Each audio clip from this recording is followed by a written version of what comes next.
बंधुगण मोर YouTube channel को आपण मानक स्वागत और अभिनंदन जनाऊँगी। आज मो जीवन रे लेखक केमती हेली से विषय दी पद कहूँ।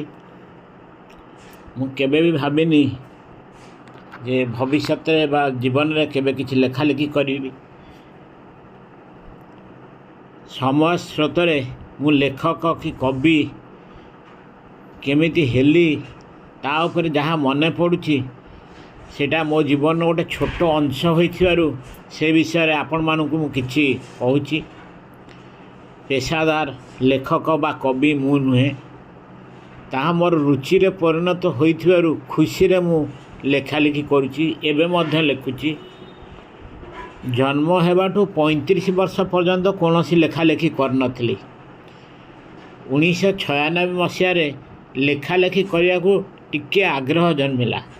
आम परिवार केही कवि वा लेखक नथिले,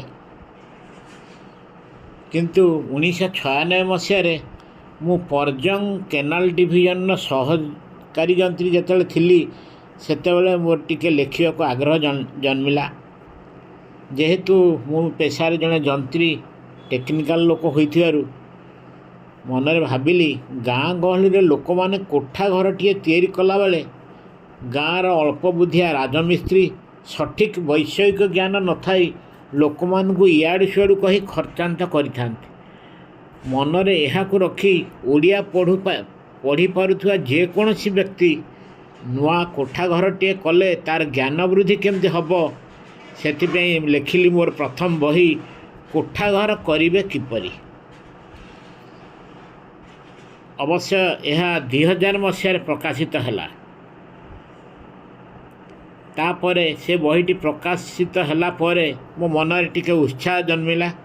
मु पिला बेलू कॉमेडी करे, तेणु हास्य रसात्मक छोटे छोटे गप भी किछि लिखिथिली।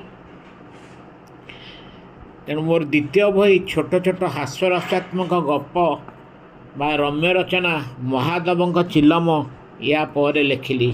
यह मोर द्वितीय बही। यह 2004 मसीह प्रकाशित होता। ये दुईटी बही और आग को बही लिखिबारे जी मते बहुत प्रेरणा देथिले से हेले मोर जड़े बंधु महावीर प्रकाशन मालिक श्रीजुक्त रमाकांत मिश्र। से मोर अनेक पुस्तकर प्रकाशक। बांगालोर रे जड़े आर्किटेक्चर इंजीनियर द्वारा गोटे इंग्राजी रे वास्तु संबंधी बहीटे मु सेही समय पढ़िया को पाइली। ताहा मते एते प्रभावित करथिला जे मोर तृतीय पुस्तक वास्तु विज्ञान 61टी सुवर्ण सूत्र जन्म होइथिला। से पर्यंत कौनसी बही पद्ୟରେ लिखि नथिली। 2010 मसीहा पर्यंत केवल यही 3टी पुस्तक मोर प्रकाशित होइथिला। 2010 मसीह फुलबाणीर पिला सालुकी प्रकल्पर सहकारी जंत्री थिला बेले पद्य लेखिया को आग्रह जन्मिला। सेठारे एका रहुथाए।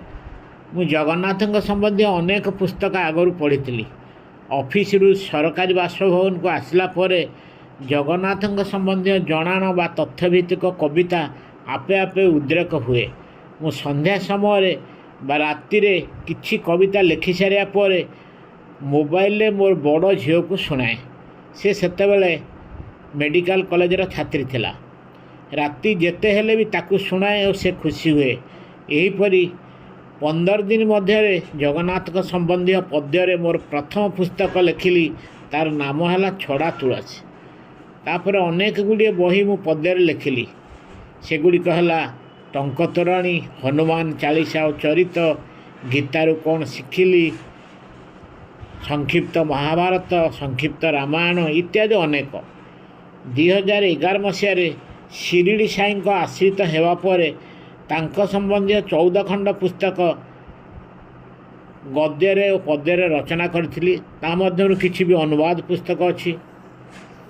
जो फुलबाणी रे जो 2 वर्ष 4 मास रहणी समय मु प्राय 15 खंड पुस्तक पद्य रचना करी। तेणु फुलबाणी को मुझे भूली पारिनी, कारण से मोर लेखक जीवन को समृद्ध करथिला। ଫୁଲବାଣୀ। ତାପରେ ଆଉ ପଛକୁ ଫେରିନି। ଯେତେବେଳେ ସମୟ ପାଏ କିଛି ନା କିଛି ଲେଖେ। ମୋତେ ଅନେକ ପ୍ରଶ୍ନ କରନ୍ତି, ତୁମେ ଯନ୍ତ୍ରୀ, ତୁମକୁ ସମୟ କୁଆଡ଼େ ଆସୁଛି? କିନ୍ତୁ ଏଥିରେ କହି ରଖୁଛି ସତ କଥା, ଯେ ଲେଖିବାର ଆଗ୍ରହ ଥିଲେ ସମୟ ଆପେ ଆପେ ଆସିବ। ମୁଁ ରାତି ଅଧରେ ବି ଯଦି କୌଣସି ମନରେ ଭାବନା ଆସିଲା, ଉଠିକି ମୁଁ କିଛିଟା ଲେଖେ। ଅଦ୍ୟାବଧି ଜଗନ୍ନାଥଙ୍କ ସମ୍ବନ୍ଧୀୟ 15-16 ଖଣ୍ଡ ବହି, ଶିରିଡ଼ି ସାଇଙ୍କ ଉପରେ 17-18 ଖଣ୍ଡ ବହି, ହନୁମାନ ଚାଳିଶାର ଅନୁବାଦ, ସଂକ୍ଷିପ୍ତ ରାମାୟଣ, ସଂକ୍ଷିପ୍ତ ମହାଭାରତ, ବାସ୍ତୁ ସମ୍ବନ୍ଧୀୟ 5 ଖଣ୍ଡ ବହି, ଜ୍ୟୋତିଷ ଶାସ୍ତ୍ର ସମ୍ବନ୍ଧୀୟ 4 ଖଣ୍ଡ ବହି, ଛୋଟ ପିଲାଙ୍କ ସମ୍ବନ୍ଧୀୟ ଅନେକ ବହି, ସ୍କନ୍ଦ ପୁରାଣର ଗଦ୍ୟ ଓ ପଦ୍ୟ ବି ଅନୁବାଦ କରିଛି। ଏହିପରି ବର୍ତ୍ତମାନ ସୁଦ୍ଧା 60ଟିର ପୁସ୍ତକ ମୁଁ ରଚନା କରିସାରିଛି। ଲେଖାଲେଖି ଏବେ ସୁଦ୍ଧା ବି ଜାରି ରହିଛି। ତେଣୁ ଯେତେ ଦିନ ବଞ୍ଚିବି, ଏଇଟା ମୋର ଗୋଟେ ଲେଖିବାଟା ମୋର ଗୋଟେ ନିଶାରେ ପରିବର୍ତ୍ତନ ହୋଇସାରିଛି। ଯେତେ ଦିନ ବଞ୍ଚିବି କିଛି ନା କିଛି ତ ଲେଖୁଥିବି। ନ ଲେଖିଲେ ବି ମୋତେ ଭଲ ଲାଗୁନି। ପ୍ରତ୍ୟେକ ଦିନ କିଛି ନା କିଛି ମୋର ଲେଖା ହୁଏ। ତେଣୁ ଶ୍ରୀ ଜଗନ୍ନାଥଙ୍କ କୃପାରୁ ମୋତେ ଲେଖାଲେଖି କରିବାରେ ବହୁତ ଆନନ୍ଦ ମିଳିଛି। ତା ସହିତ ଯେଉଁମାନେ ବି ମୋର ବହି ପୁସ୍ତକ ଗୁଡ଼ିକ ପଢ଼ନ୍ତି ବା ସେମାନଙ୍କୁ ଯେତେବେଳେ ମୁଁ ଗୋଟିଏ ଫୋନ୍ କଲ୍ ପାଏ ଯେ ଏଇଟା ଭଲ ଲାଗିଲା ବା ଏଇଟା ବଢ଼ିଆ ହେଇଛି, ସେଇଟା ବି ମୋତେ ବହୁତ ଇନ୍ସପିରେସନ୍ ଦିଏ। ତେଣୁ ଅଦ୍ୟାବଧି ବି ଅପ୍ରକାଶିତ ପ୍ରାୟ 200ରୁ ଉର୍ଦ୍ଧ୍ୱ ବିଭିନ୍ନ ପ୍ରକାର କବିତା ମଧ୍ୟ ଲେଖିଛି। ଆଗକୁ ଏମିତି ଲେଖା ଜାରି ରହିବ ବୋଲି ଭାବିଛି। ତାହା ପାଇଁ କେବଳ ପ୍ରଭୁଙ୍କ କରୁଣା ଟିକେ ଦରକାର, ଆପଣମାନଙ୍କର ସ୍ନେହ ଶ୍ରଦ୍ଧା ବି ଦରକାର। କ'ଣ ହେଉଛି ଆଗକୁ ସେ ବିଷୟରେ କହିପାରିବିନି। ଆପଣମାନଙ୍କୁ ସମସ୍ତଙ୍କୁ ଶୁଭକାମନା ଆଉ ଥରେ ଜଣାଇ ରହୁଛି। ଧନ୍ୟବାଦ।